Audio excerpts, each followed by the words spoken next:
22 अप्रैल को जम्मू एंड कश्मीर के पहलगांव में जो आतंकवादी घटना हुई जिसमें 26 पर्यटक मारे गए, उस घटना के बाद जो आतंकवाद के खिलाफ इस देश में निर्णायक ऑपरेशन सिंदूर चलाया गया, उस पर आज चर्चा हो रही। हमने अभी मुख्य विपक्षी दल के श्री गौरव गोगोई जी का भाषण सुना। हमको लगा कि बहुत विस्तार से वो कुछ अध्ययन किए होंगे, कुछ बोलेंगे। एक शब्द काम का बात नहीं बोले, एक शब्द काम का बात नहीं, एक भी शब्द उन्होंने इस देश के सेना की वीरता पर, पराक्रम पर, उनके अदम्य साहस पर एक बार भी उन्होंने नहीं। आप बात करते हैं देशभक्ति की, आप देशभक्ति की बात करते हैं। इस देश की सेना पर जो पूरे देश के लोगों को गर्व है, उसकी आप एक बार प्रशंसा नहीं कर रहे। आप बता रहे हैं कि कितना जहाज गिरा, कितना मिसाइल आपका गिरा, इस पर चर्चा कर रहे हैं। इस देश के सैनिकों का कोई महत्व नहीं है आपकी नजर में। और आप बात कर रहे थे इस देश में आतंकवादी घटना की। आतंकवादी घटना आज का है। आपके यूपीए के शासनकाल में 2004 से 14 तक इस देश में आतंकवाद पनपा है, उसको जगह मिली है और उसको पनाह मिला है। कितनी घटनाएं हुई, कितनी घटनाएं हुई देश में आतंकवाद की। पूरा सुनाओ, कहां हुआ, कितने नागरिक मारे गए, कितनी महिलाएं विधवा हुई, कितने बच्चे मारे गए। कभी आपने सोचा, कभी आपने देखा? मैं भी उस समय सदन का सदस्य था जब यूपीए की सरकार बैठती थी सत्ता पक्ष में। मैं उस समय सदन का सदस्य था और मैंने देखा है, चर्चा हुई है। आप क्या करते थे, आप क्या करते थे? 2004 से 14 तक में यूपीए के शासन काल में जो आतंकवादी घटनाएं हुई, उस समय 615 लोग मारे गए, 615 लोग इस देश के मारे गए। और आप बात करते हैं आतंकवाद की। आतंकवाद तो आपके शासनकाल में पनपा है। 2006 लोग घायल हुए, 615 मारे गए और 2006 लोग घायल हुए। आप बात कर रहे हैं आतंकवाद की। 11/7/2006 को मुंबई ट्रेन हादसा हुआ। मुंबई के ट्रेन हादसा में कितने लोग मारे गए? 209 लोग मारे गए, 800 लोग घायल हुए। क्या किया आपने, क्या कार्रवाई की यूपीए के शासनकाल में? कुछ नहीं हुआ। 26/11/2008 को पूरा मुंबई महानगर में आतंकवादियों का कब्जा था, आतंकवादियों का कब्जा था। कैसे आए थे आतंकवादी? आज तो आप सवाल पूछ रहे थे कि पहलगांव में आतंकवादी कैसे आए, मुंबई पूरे शहर में, महानगर में आतंकवादी कैसे घुसे थे, आपको बताना चाहिए। उस आतंकवादी घटना में महाराष्ट्र पुलिस के 2 अधिकारी मारे गए थे, 2 अधिकारी मारे गए। और उस पूरे महानगर के 26/11/2008 की घटना में 175 लोग मारे गए थे, 300 लोग घायल हुए थे। क्या किया आपने, क्या किया आपने? उसमें 29 विदेशी नागरिक भी थे, विदेशी नागरिक थे जो मारे गए थे। उसमें जो बॉम्बे पुलिस के 2 अधिकारी, संयुक्त पुलिस आयुक्त और ज्वाइंट पुलिस कमिश्नर मारे गए थे। क्या किया था? आप घड़ियाली आंसू बहा रहे थे।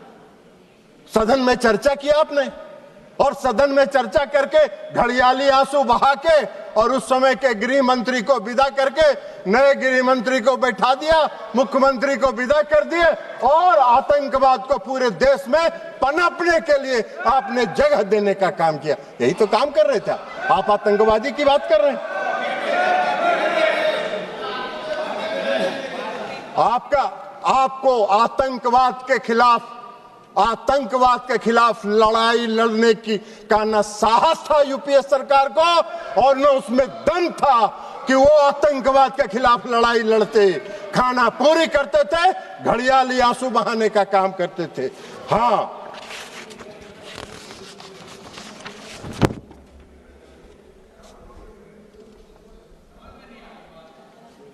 और उसको भी बता दें कि उस मुंबई की घटना का जो मुख्य कर्णधार था, जो अमेरिका में छिपा हुआ था, आपको उसको लाने का साहस नहीं हुआ। प्रधानमंत्री नरेंद्र मोदी जी ने उसको इस देश में लाके उस पर मुकदमा चलाने का काम किया। आप बात कर रहे हैं? हाँ, जरूर है। आज जरूर है कि इस देश में भारत ने पहली बार आतंकवाद के खिलाफ लड़ने का जो संकल्प लिया और जो संकल्प दिखाया वो 2016 में शुरू हुआ, जब इस देश के प्रधानमंत्री ने कहा कि हम अपने देश की धरती पर आतंकवाद को पनपने नहीं देंगे, निर्णायक लड़ाएंगे और आतंकवादियों को घुस के उसके घर में मारने का काम करेंगे। यह संकल्प प्रधानमंत्री नरेंद्र मोदी जी ने दिखाया। 2016 में उरी की घटना हुई, 25 लोग मारे गए, 25 सैनिक मारे गए, उरी की घटना। और 25 सैनिक मारने के बाद देश के प्रधानमंत्री ने निर्णायक लड़ाई लड़ते हुए सर्जिकल स्ट्राइक किया और पाकिस्तान की सीमा में घुसकर पाक आतंकवादियों को समाप्त करने का काम किया। यह प्रधानमंत्री ने इस संकल्प के साथ काम किया, आतंकवाद के खिलाफ लड़ाई लड़ने का काम किया। आपको कहां दिखाई दे रहे? आतंकवादी प्रशिक्षण केंद्र समाप्त हुए सर्जिकल स्ट्राइक में, सैकड़ों आतंकवादी मारे गए और फिर दोबारा आतंकवादियों ने साहस किया। फरवरी में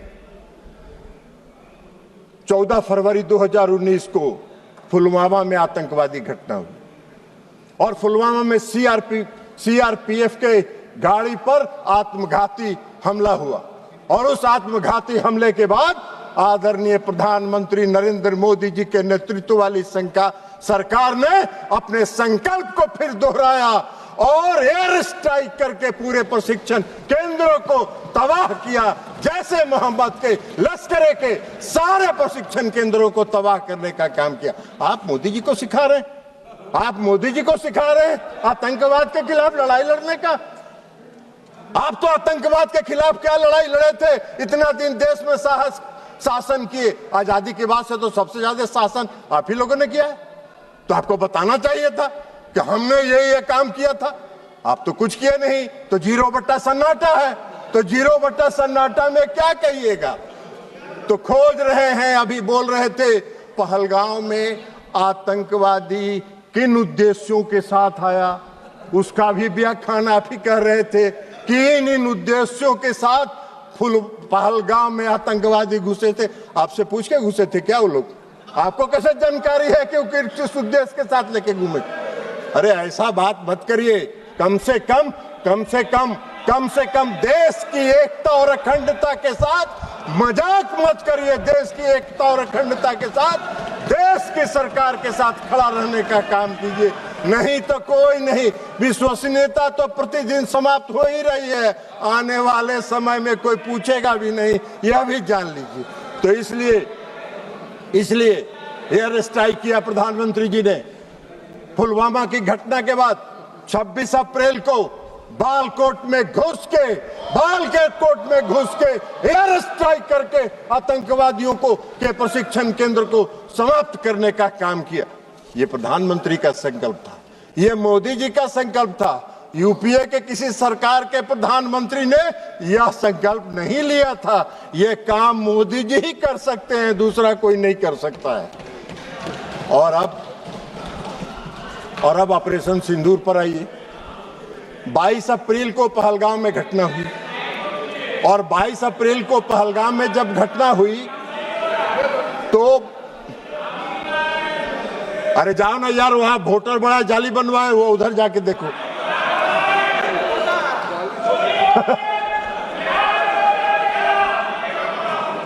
आप आप कृपया बैठे बैठे मत बात करिए, उनको बोलने दीजिए। आप बैठिए। नहीं नहीं, आप बैठिए, आप बैठिएगा प्लीज, आप बैठिएगा।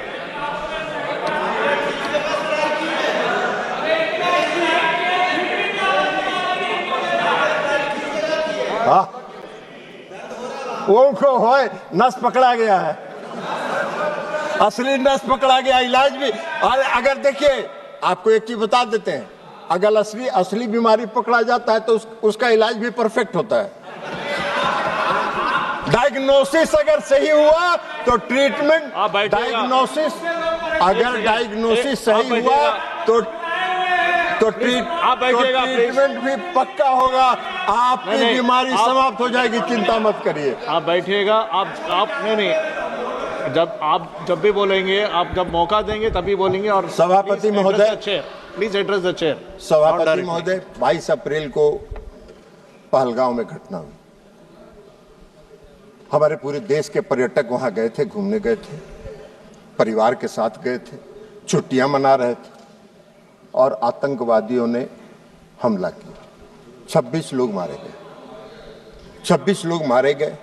हमारे देश के प्रधानमंत्री जी की, आप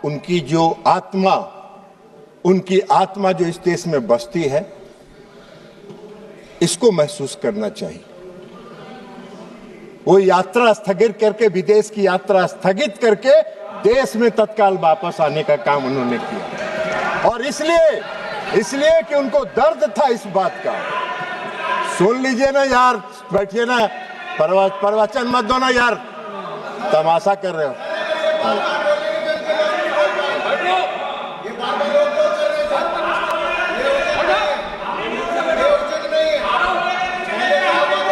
नहीं, आप बैठे बैठे मत बोलिएगा, आप टिप्पणी मत दीजिएगा, आप बैठिएगा। उनको बोलने दीजिए। नहीं प्लीज, नहीं, आप जो भी बोले रिकॉर्ड में नहीं आएगा, आप बैठ जाइए। तो सभापति महोदय, कश्मीर तो वो गए जिनको तफरीह करना था। इस देश के प्रधानमंत्री को एक्ट करना था ना, तो इस देश के प्रधानमंत्री को एक्ट करना था, तो कश्मीर जिनको तफरीह करना जाना था वो गए। इन्होंने एक्शन लिया और एक्ट किया, और एक्ट कर जो किया वही तो बात आपको बता रहे हैं। तो इसमें घुसेगा तब ना, ये तो ऊपर से निकल जाता है काम का बात। तो इसलिए 22 अप्रैल को प्रधानमंत्री घटना हुई आए। 24 अप्रैल को प्रधानमंत्री जी, अभी रंजन गोगोई जी कह रहे थे कि चुनाव पर, ये गौरव गोगोई जी कह रहे थे, सॉरी गौरव गोगोई जी कह रहे थे कि चुनाव प्रचार कर रहे थे। चुनाव प्रचार में नहीं गए थे, अपने को करेक्ट किया कीजिए, बोलिए भी तो करेक्ट करिए। पंचायती राज दिवस था, और पंचायती राज दिवस में हर साल प्रधानमंत्री जी पंचायती राज दिवस में किसी न किसी राज्य में जाकर पंचायत प्रतिनिधियों को संबोधित करते हैं। और 24 अप्रैल को भी प्रधानमंत्री जी बिहार के मधुबनी में पंचायती राज दिवस के दिन गए। लेकिन वहां जाके उन्होंने जो कहा, पहली बार पहलगाम की घटना पर एक शब्द उन्होंने कहा कि घटना से मर्माहत हूं, और इसका जवाब कल्पना से परे पाकिस्तान को मिलेगा, कल्पना से परे पाकिस्तान को मिलेगा। यह एक लाइन में उनकी संकल्प शक्ति का दृष्टिगोचर हो रहा था कि उनके दिमाग में क्या है। और मधुबनी में जो आतंकवाद के खिलाफ लड़ने का उनका संकल्प था, उसमें उन्होंने पहली बार मैंने देखा आज तक 14 से लेके आज तक में कि प्रधानमंत्री नरेंद्र मोदी जी ने अंग्रेजी में भाषण दिया कुछ देर, और इसलिए दिया कि उन्होंने पूरे दुनिया को विश्व को संदेश दिया कि हम आतंकवाद के आगे झुकने वाले नहीं हैं, आतंकवाद के खिलाफ हम निर्णायक लड़ाई लड़ेंगे। और विश्व को अपनी दृढ़ इच्छा शक्ति का संदेश उन्होंने इसके माध्यम से दिया, और आतंकवाद के खिलाफ लड़ाई का उन्होंने संकल्प लिया। प्रधानमंत्री जी ने, अभी रक्षा मंत्री जी ने विस्तार से बताया वो सब बात तो आपके दिमाग में घुसा नहीं होगा, तो ऊपर से निकल गया होगा। तो इसलिए अभी रक्षा मंत्री जी ने बताया कि वहां से आने के बाद लगातार वो अपने तीनों सेना और चीफ ऑफ डिफेंस स्टाफ के साथ बैठक करते रहे और सबों के साथ उन्होंने पूरी बात चर्चा सुनी और एक बात उन्होंने स्पष्ट तौर पर पूरे देश को बताया कि मैंने अपनी सेना को पूरी छूट दी है, उसको डेट तय करने का, समय तय करने का और क्या एक्ट करना है यह तय करने का हमने सेना को पूरा छूट दिया। और 7 मई को 6 और 7 मई की मध्यरात्रि में हमारे सैनिकों ने 9 आतंकवादी ठिकानों को ध्वस्त कर देने का काम किया और सैकड़ों आतंकवादी उसमें मारे गए, शहीद। आप सबने देखा होगा टीवी पर, बहुत से लोग जो आका थे आतंकवादियों को रो रहे थे। मसूद अजहर साहब, हाफिज शहीद, ये रो रहे थे कि मेरा सारा परिवार मर गया, काश मैं भी मर जाता। सारे आतंकवादियों को ध्वस्त करके उन्होंने संदेश दिया कि अब इस देश में और पाकिस्तान की धरती पर आतंकवाद को हम बर्दाश्त नहीं करेंगे और यह संकल्प उन्होंने पूरा करने का काम किया। 100 से ज्यादा आतंकवादी मारे गए। पूरे पाकिस्तान के जो जितने थे सेना प्रमुख से लेकर सब आतंकवादियों के जनाजा में गए। आपने पाकिस्तान का तो एक बार भी आलोचना नहीं की। पाकिस्तान को कंडेम तो आपने, गोगोई जी, एक बार भी आपने नहीं किया कि पाकिस्तान के जो सेना प्रमुख थे वो गए। तो इसलिए आप तो नहीं किए, आप नहीं करिएगा। वो मालूम है आप वोट के लिए राजनीति करते हैं और मोदी जी देश के लिए राजनीति करते हैं, अंतर यहाँ है। लेकिन जो 6 और 7 मई को जो घटना हुई ऑपरेशन सिंदूर का, पाकिस्तान हक्का बक्का रहा। पाकिस्तान को यह उम्मीद नहीं थी और सबसे बड़ी उपलब्धि थी कि जो 9 प्रशिक्षण शिविर ध्वस्त किए गए, एक भी नागरिक को खरोच तक नहीं आया। पाकिस्तान के किसी नागरिक को खरोच तक नहीं आया। हम लोगों ने देखा जो सैटेलाइट इमेज पर कि जो ध्वस्त प्रशिक्षण शिविर है उसके बाहर पाकिस्तान के लोग वीडियो बना रहे हैं, उसका पूरा वीडियो बना रहे थे और मजे ले रहे थे। ये मोदी जी का कमाल था। एक भी सेना के किसी भी पाकिस्तानी सेना के किसी भी जगह पर उन्होंने हमला नहीं किया, हमारे सैनिकों ने हमला नहीं किया। हमारा संकल्प था, मोदी जी का संकल्प था आतंकवाद के खिलाफ लड़ने का और आतंकवादी प्रशिक्षण शिविर को उन्होंने टारगेट बनाने का काम। उसके बाद जवाब में क्या हुआ? उसके जवाब में रिटेलिएशन में पाकिस्तान ने हमारे सैन्य ठिकानों पर, हमारे एयरबेस पर, हमारे नागरिक जगहों पर, नागरिक स्थलों पर, हमारे जम्मू एंड कश्मीर के यूनिवर्सिटीज पर हमला करने का प्रयास किया, गुरुद्वारे पर हमला करने का प्रयास किया, धार्मिक स्थलों पर हमला करने का प्रयास किया। हमारे देश में निर्मित रक्षा प्रणाली ने उनके जितने मिसाइल थे, हम सब लोगों ने, पूरे देश ने टीवी पर देखा। आप कितनों भाषण दे दीजिए, आपका कोई असर नहीं होने वाला है। पूरे देश ने देखा। सभापति महोदय, हम लोग दिवाली में बोतल में रॉकेट बम डालते हैं और रॉकेट बम में नीचे से आग लगाते थे और ऊपर जाके वो फटता था तो वो फुलझड़ी की तरह सब गिरता था। उसी तरह पाकिस्तान के जितने मिसाइल थे हवा में फुलझड़ी की तरह ध्वस्त हो गए। ये पूरे देश ने देखने का काम किया। आपको नहीं दिखता है, हम क्या करें? चश्मा लगा लीजिए, चश्मा बदल लीजिए, चश्मा लगा लीजिए, चश्मा बदल लीजिए। लेकिन आपको दिखा नहीं, पूरे देश ने देखा। पूरे देश में तब वाहवाही हो रही थी तो आपको नहीं दिखता है।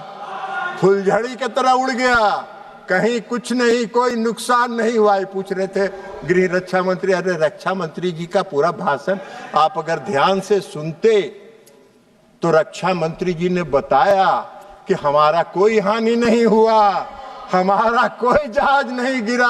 आप फिर पूछ रहे हैं कितना जहाज गिरा था, कितना जहाज गिरा था, कितना जहाज गिरा था। अरे भाई, तो इसलिए सारे उनके मिसाइल को ध्वस्त कर दिया, हवा में ध्वस्त कर देने का काम किया उन्होंने। और उसके बाद जब भारत ने जवाब देना शुरू किया तो पाकिस्तान की पूरी रडार सिस्टम और रक्षा प्रणाली पर हमला करके उसको लाहौर और गुजरांवाला में सारे सिस्टम को हमारे देश की सेनाओं ने ध्वस्त कर दिया। पाकिस्तान का पूरा रडार और रक्षा प्रणाली ध्वस्त हो गया। उनके कमांड और कंट्रोल को ध्वस्त कर देने का काम किया। और 11 एयरबेस को हमारे वायुसेना ने 11 एयरबेस को ध्वस्त कर देने का काम किया। यह हमारी उपलब्धि थी। आपको दिखा नहीं ऑपरेशन सिंदूर की उपलब्धि, आपको दिखेगा भी नहीं। लेकिन पाकिस्तान भी चालाकी कर रहा था। पाकिस्तान ने, आपने देखा होगा, पूरे देश ने देखा कि जब पूरा ऑपरेशन सिंदूर का चल रहा था तो पाकिस्तान अपने नागरिक विमान का भी परिचालन कर रहा था। और नागरिक विमान का परिचालन इसलिए कर रहा था कि अगर कहीं इंडिया ने एक भी नागरिक विमान को ध्वस्त किया तो उसमें विदेशी नागरिक भी होंगे, पैसेंजर। तो पूरे देश में, इस देश की, हमारे देश की सेना ने और हमारे नेतृत्व ने उनकी इस चालाकी को समझा और एक भी नागरिक विमान पर खरोच नहीं आया। फिर भी हमने कमांड और कंट्रोल को समाप्त किया, उनके एयरबेस को समाप्त करने का काम हम लोगों ने किया। यह हमारी उपलब्धि थी ऑपरेशन सिंदूर की, यह हमारी उपलब्धि थी ऑपरेशन सिंदूर की। और आप बात कर रहे हैं क्यों रोक दिया, क्यों रोक दिया, क्यों रोक दिया? पहले ही बता दिया प्रधानमंत्री जी ने कि हमको युद्ध नहीं करना चाहते हैं, हम युद्ध नहीं करना चाहते। हमारी लड़ाई आतंकवाद के खिलाफ है और आतंकवादियों को और आतंकवाद का अगर प्रश्रय पाकिस्तान की धरती पर मिलेगा तो हम घुस के हमला करेंगे और आतंकवाद को समाप्त करेंगे। प्रधानमंत्री का नहीं था। इसलिए डायरेक्टर जनरल मिलिट्री ऑपरेशन और दोनों देश के डायरेक्टर जनरल मिलिट्री ऑपरेशन ने बैठ के यह तय किया और बैठ के यह तय करके कहा कि भाई हमको युद्ध रोकना है, युद्ध रोक दीजिए। पाकिस्तान घुटने के बल बैठ गया, सारा उनका एयरबेस ध्वस्त हो गया, रडार सिस्टम ध्वस्त हो गया, रक्षा प्रणाली ध्वस्त हो गया। उनको तो कुछ दिखाई ही नहीं पड़ रहा था कि कौन देश, भारत से कौन जहाज किधर से आ रहा है और कहां हमला करके चला जा रहा है। तो अब उनके पास चारा क्या था? उन्होंने घुटना टेक दिया और घुटना टेकने के बाद सीज फायर हुआ। सीज फायर होने के बाद इस देश के प्रधानमंत्री आदरणीय नरेंद्र मोदी जी ने राष्ट्र के नाम संबोधन में यह कहा कि हम आतंकवाद को कभी बर्दाश्त नहीं करेंगे। हमारा ऑपरेशन सिंदूर बंद नहीं हुआ है, स्थगित हुआ। फिर हमारे जब भी हमारे देश की तरफ आंख उठा के देखोगे, हम घुस के मारेंगे और आतंकवादियों को समाप्त करेंगे। आतंकवाद के खिलाफ हमारी लड़ाई है, हमारी कोई किसी देश के खिलाफ लड़ाई नहीं है। तो इसलिए ये सारा काम हुआ, लेकिन गोगोई जी को नहीं दिखा। अब ऑपरेशन सिंदूर की सफलता, प्रधानमंत्री के कुशल नेतृत्व की क्षमता, सैनिकों के पराक्रम, वीरता, अदम्य साहस, आत्मनिर्भर भारत के तहत निर्मित रक्षा प्रणाली का परिणाम पूरे दुनिया ने देखा। पूरे दुनिया ने देखा और सिर्फ देखा ही नहीं, उसको सराहा भी। और पूरे दुनिया ने हमारे ऑपरेशन सिंदूर को सराहा और समर्थन करने का काम किया।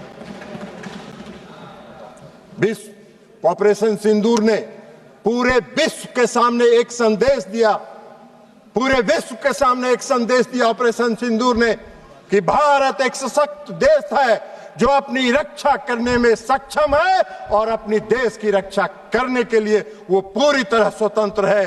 पूरे दुनिया ने भारत की ताकत को ऑपरेशन सिंदूर में देखा। आपने नहीं देखा, आप नहीं देखना चाहते हैं तो मत देखिए।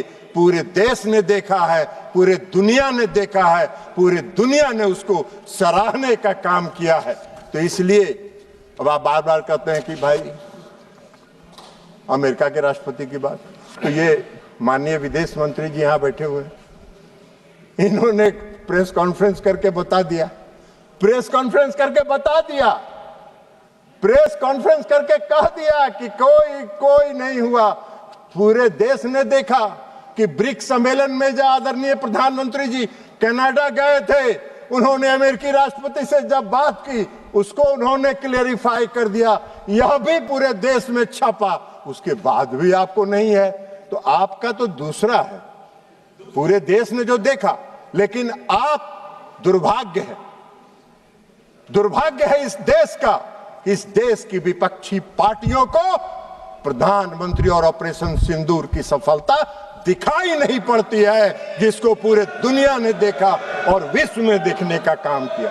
आप बार बार कहते हैं प्रधानमंत्री जी बोलते नहीं हैं, प्रधानमंत्री जी बोलते नहीं हैं, प्रधानमंत्री जी को बोलना चाहिए। अरे प्रधानमंत्री जी बोलते नहीं हैं, प्रधानमंत्री जी बोलते नहीं हैं, प्रधानमंत्री जी एक्ट करते हैं और एक्ट करके अपनी ताकत दिखाते हैं। और ये एक्ट करके उन्होंने, चाहे वो सर्जिकल स्ट्राइक हो, एयर स्ट्राइक हो और ऑपरेशन सिंदूर हो, एक्ट करके उन्होंने पूरी दुनिया को दिखाया कि हम एक्ट करते हैं, बोलते नहीं हैं।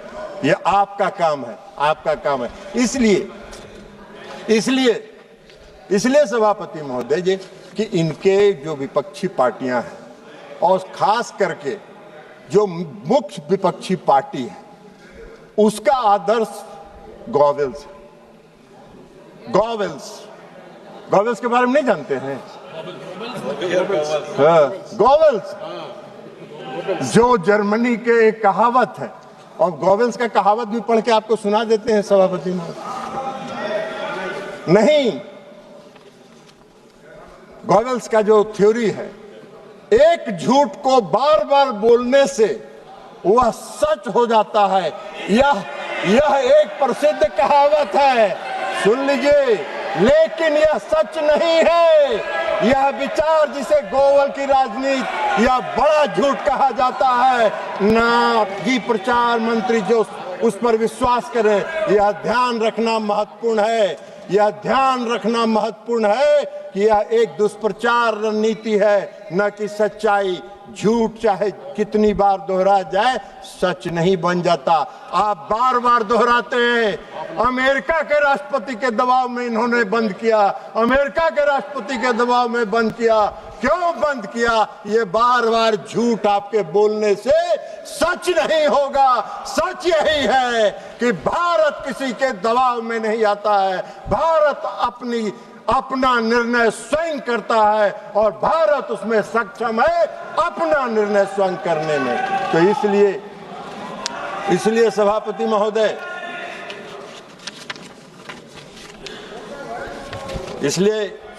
महोदय, इनको ऑपरेशन सिंदूर की सफलता दिखाई नहीं पड़ती। ऑपरेशन सिंदूर एक सफल ऑपरेशन था जो आतंकवाद के खिलाफ लड़ाई का था, और पूरे दुनिया ने और पूरे देश ने इसको सराहा है, इसको स्वीकार किया है। दुर्भाग्य है इस देश का कि हमारे विपक्षी पार्टी हमारी देश की, जबकि उनको चाहिए इस घड़ी में सरकार के साथ, देश की एकता के साथ, देश की अखंडता के साथ, देश में फैल रहे आतंकवाद के खिलाफ लड़ाई में सरकार के साथ रहते नहीं रहे। आज भी हम आपसे आग्रह करेंगे, आप रखिए, रहे बैठिए। आज भी हम कहेंगे, छोड़िए दलगत राजनीति से ऊपर उठिए, दलगत राजनीति से ऊपर उठिए और दलगत राजनीति से ऊपर उठकर राष्ट्रहित के सवाल पर नरेंद्र मोदी के साथ खड़ा होइए, नरेंद्र मोदी के साथ खड़ा होइए और देश के से आतंकवाद को समाप्त करने में उनके कंधा से कंधा मिला के चलने का काम कीजिए। और अंत में इस देश के सैनिकों की वीरता, पराक्रम और अदम्य साहस के लिए उनको सलाम करते हुए मैं अपनी बात समाप्त करता हूं। बहुत बहुत धन्यवाद।